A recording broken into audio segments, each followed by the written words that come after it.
I've done everything I could. Whatever happens, the rest up to God. It's an emotional roller coaster. You just have to stay grounded in yourself. I want to show people that I'm athletic. I want to show people that I can run. I'm a great athlete. I'm fluid. I'm smooth.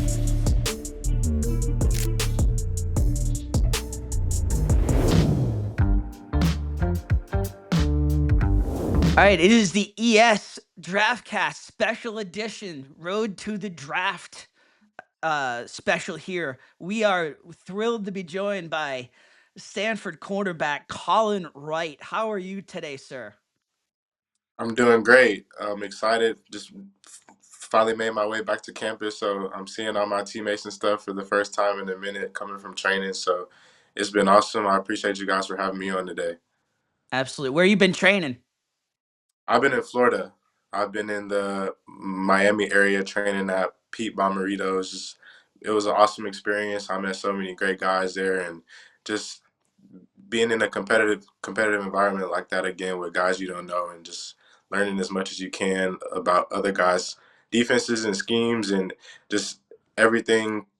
Obviously, we get interviews, so we quiz each other, test each other. It was a fun experience all around, so I really enjoyed my time there. I mean, Pete Bomb's a legend. That in and of itself is an experience even before the draft. 100%.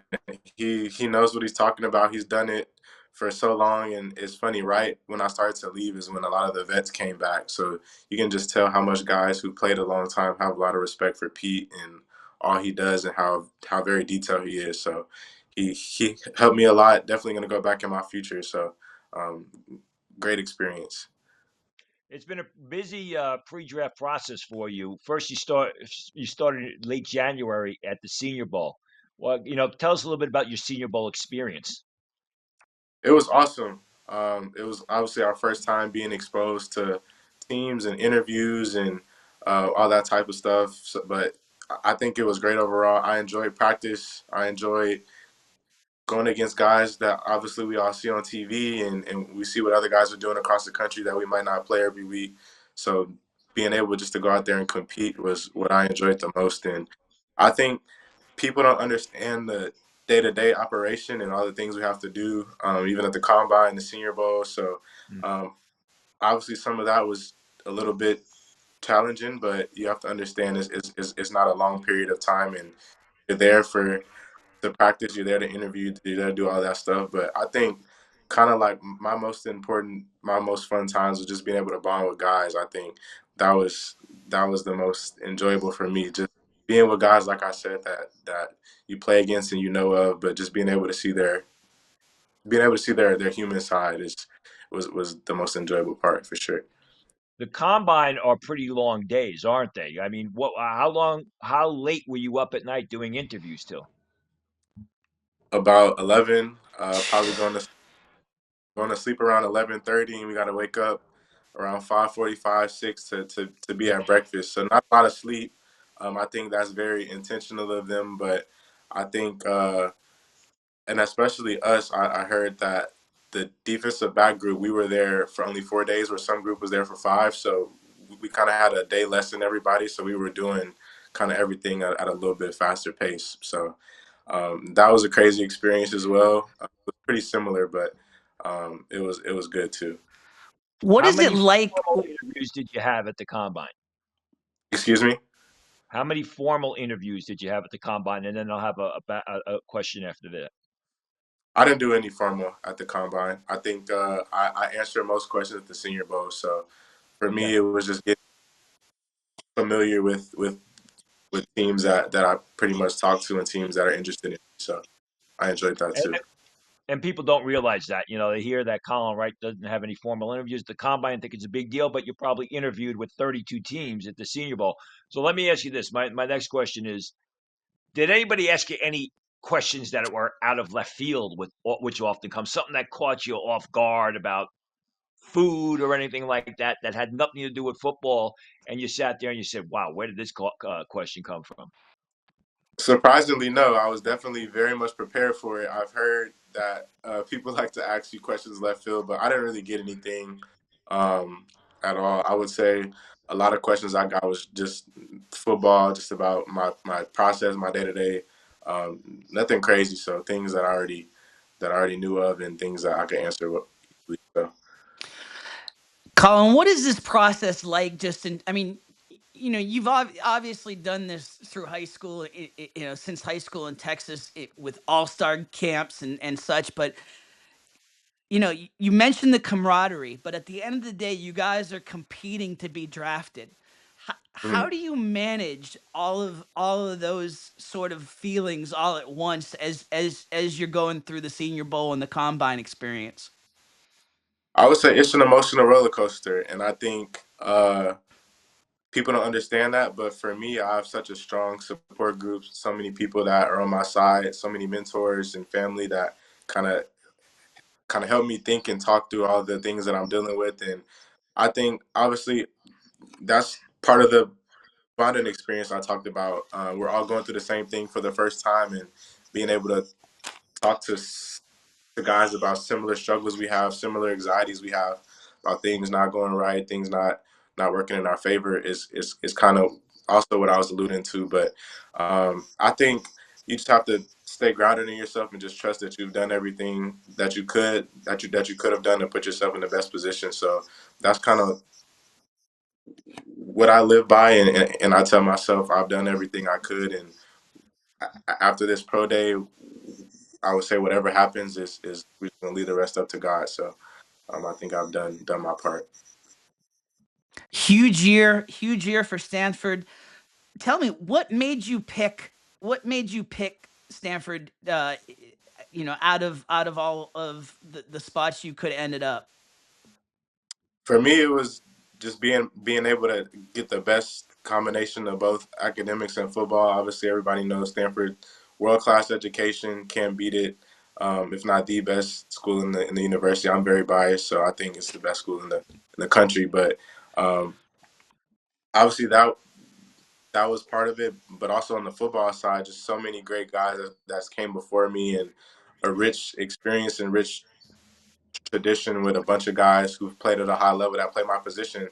And also at the time, Stanford, they gave me the ability to be able to play both anywhere in the secondary I wanted. So that was a catch too. I wanted to be able to have the flexibility to be able to play safety, be able to play corner, be able to play inside. And Stanford was one of the few schools that gave me that flexibility. So I would say all those reasons, as well as being in a place like Palo Alto, California, where it's the most perfect weather in the world up here, and you're in an awesome place, and you just get to be around so many great people in a lot of different ways. So it was an experience that I'm definitely never gonna forget, and definitely something that I'm very grateful for.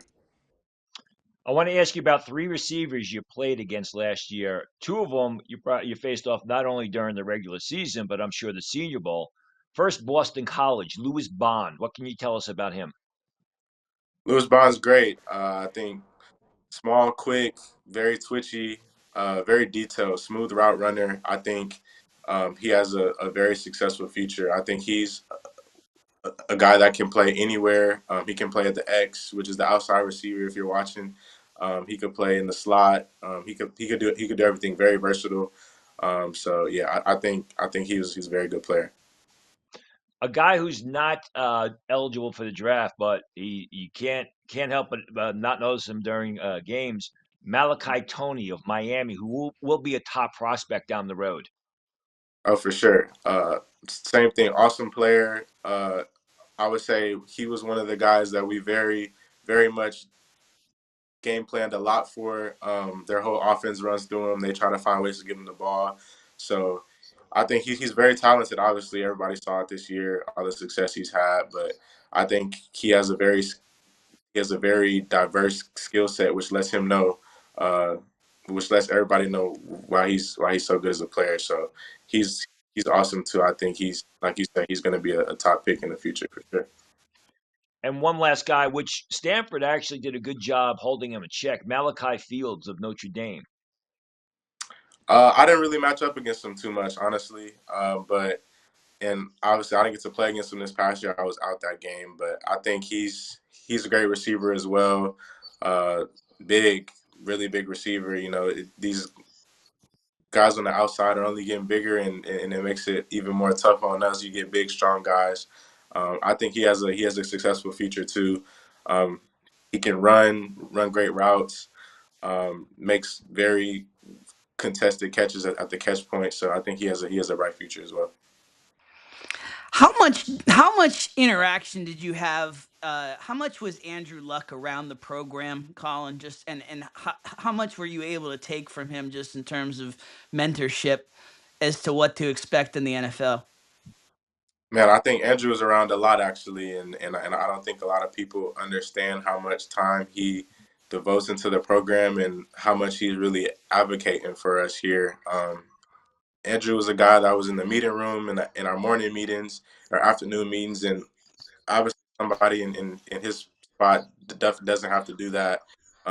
He could have chose to sit in his office and work on everything. Obviously, his position, he has a lot to do, but he chose to really try to build strong relationships with the players, and I think he did that. And also, I was a part of our leadership council, which we also got to spend more time with him and him kind of sharing his vision for our season and his vision for our week to week process, and also he was a guy that let us give our feedback as well. So I think those small things are going to make a huge difference and definitely trending right now. I'm excited to see what Stanford football does in 2026.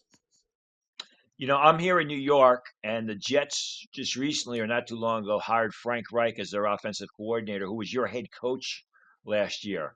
Give Jet fans a little preview of what they'll be getting with Frank Reich. I think you're going to get a great coach in Coach Reich. He's a guy that's going to have a very much well balanced offense. He's going to run the ball. He's going to throw the ball. He's going to put his players in the best positions to make plays on the field, and I think it's all going to start up front. So I think for us this past year, it was really being well balanced, but also dominating up front, and you have to establish the run early. So I think if you're a Jets fan, you should be looking forward to Coach Reich is going to establish the run early, and then he's going to open everything else up. So definitely excited to see his success in the league as well. So we're here again. We're here with Colin Wright here on the Road to the Draft Special Edition. Colin, one guy that I heard you comp or that you brought up a lot, Byron Murphy from the Vikings. Why is that someone that you are really patterning yourself after? I think in a lot of ways, he's a guy that kind of embodies what I want to be in the player and kind of what I've done as a player. I think he's a guy in some cases that really doesn't get the recognition that he really deserves, and he's a guy that can play anywhere. He can play safety, corner, nickel, and I have that same ability to be able to play anywhere in the secondary. And I think just being so versatile and flexible as a player is can be one of your biggest strengths. And I don't think people understand how hard it is to be able to do both and have success at both. So I love the way he plays. He's physical, he's fast, flies around, always making plays on the ball. And I just love watching him play. And I'm sure you cut the tape on. If people really watch, people would understand how great of a player he is. And I aspire to be used similar to him as well. Wherever I end up, I want to have the flexibility to do whatever and just be able to help wherever whatever organization I'm with, just have as much success as possible. You talk about flying around the ball and making plays. I want to ask you about a former Stanford teammate, David Bailey, who's going to be a very early selection in this year's draft. Did you see this kind of potential in David Bailey when he was at Stanford? And what kind of player our team's going to be getting in him? Because I mean, he was unstoppable this year. For sure, I think David's well. He's well advertised, and you're gonna get that same guy every day. David's the guy that's gonna compete his tail off. He competed his tail off in the classroom. I took class with him. In the locker room playing ping pong. David's trying to kill everybody. He's trying to win as much as he can, and obviously it shows up on the field too. And I think he's very detailed. He's going to be a guy that's going to be taking all the extra time to be as good as he can, watching extra film. Obviously, David on Sundays and we have to work out Monday. We don't really work out on Sundays. He'll be out there on Sundays doing his extra work, his position work, working his edge rushers. We all knew his ceiling was really high, and I'm glad he was able to make the most of his opportunity at Tech this year. And I fully support him. Can't wait to see his future as well. Love him to death. One of the best teammates I've ever had. Colin, in terms of I saw some interviews with you, and one thing that caught me was talking about how you invested your NIL money in stocks. Uh, Especially being out in Palo Alto, I figured you'd be getting hit up by some VCs out there too. So, what made the investing such a key for you? I think for me, it's just trying to set myself up for a great financial future. Obviously, I understand and I've learned a long time ago that you don't play this game forever. And I, while we have the ability to be compensated as college athletes, and uh, I kind of said this earlier, man. Like we're student athletes at Stanford. We're blessed. They give us everything. I don't need clothes. I don't need um, I guess all the extra influence. I don't really need travel. I'm in a place I have access to everything I need. So just being able to think ahead, think about the future, and also use kind of use just only what I need was kind of the thing behind that. And also I have two great parents that have instilled in me to save your money and invest your money and let your money work for you. So I think it just comes from how I was raised, and obviously being at Stanford just made it so much better and easier. And also, you kind of like you said, I'm very open to any VCs out there that want to work. I would appreciate. Colin, it's great to hear, and that's that mind thought, that mind frame of mind puts you ahead of 90% of not just people playing football, 90% of the people out there, period, who just live paycheck to paycheck. But I got to ask you kind of an off the cuff question. Since you're investing in stocks, do you invest in crypto too, and what do you think about it? No crypto. I stay away from it. It's it's not for me. I like to stick with it. I like to just stick to stocks. That's a great question, though. You I've you had a you, lot of. you have I've a had threshold in terms of risk. I do. I had a lot of teammates and a lot of friends try to give me, Colin, you should do crypto. I'm like, no, and I'm glad I didn't. I would be down a lot right now. So I'm glad I did it. You Well, want the to other talk way to about look at riding it, a roller the other way to coaster? look at it is get your money in now because you could be up in the year. But listen, whatever you feel most comfortable with, obviously. 100%. You know they always say you got to buy the dip, but right now I'm not too certain about the dip. So we'll see. What do We'll you see. what's the biggest thing you got your pro day coming up here? What's the biggest thing that you want to get out of the pro day? I want to show people that I'm athletic. I want to show people that I can run. I think a lot of people watch my game and see how controlled I am, and I never really get sped up. So I want people to see that while I never get sped up, I'm a great athlete. I'm fluid. I'm smooth. I'm a guy that is not afraid to make plays on the ball, and I'm gonna go get the ball. So I just want to be able to show that it's very important to be a well-rounded football player, and I have all those attributes. That's kind of my main goal for Wednesday. Final two-part question for me, Colin. NFL team asks you, what's the strength of Colin Wright's game? And conversely, that what area of the game does Colin Wright need to work on the most? What are your answers?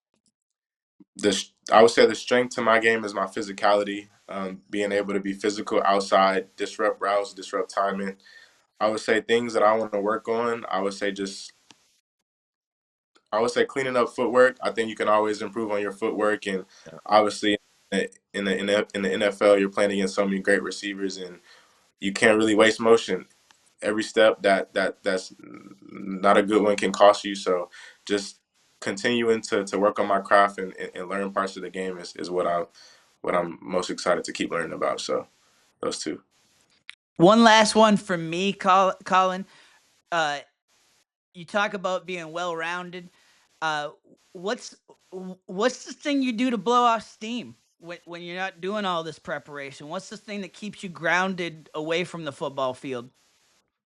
For me, I love cinematography, videography. So I have a little digital camera. I kind of go on walks. I love nature, so I like to go to the beach. I like to hike. I like to do things like that to just be able to get away from the outside world for a little bit. I think sometimes we can be so caught up in social media and all the other things that go on. So I think that in that way it keeps me grounded. And also, I love film. I love movies.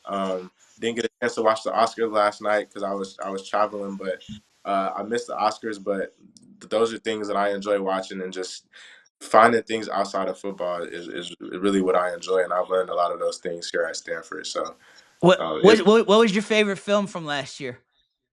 favorite film, Sinners, 100%. Oh yeah, he Sinners, won. 100. He won. You won. Yeah, yes, sir. That was an amazing film. It Amazing was. film. Collin Wright, huge appreciation for you jumping on with us. We wish you all the success. Can't wait to see what's ahead for you. Thank you so much. I appreciate you both for having me on. Thanks, Colin. Good luck next month in the draft. Thank you.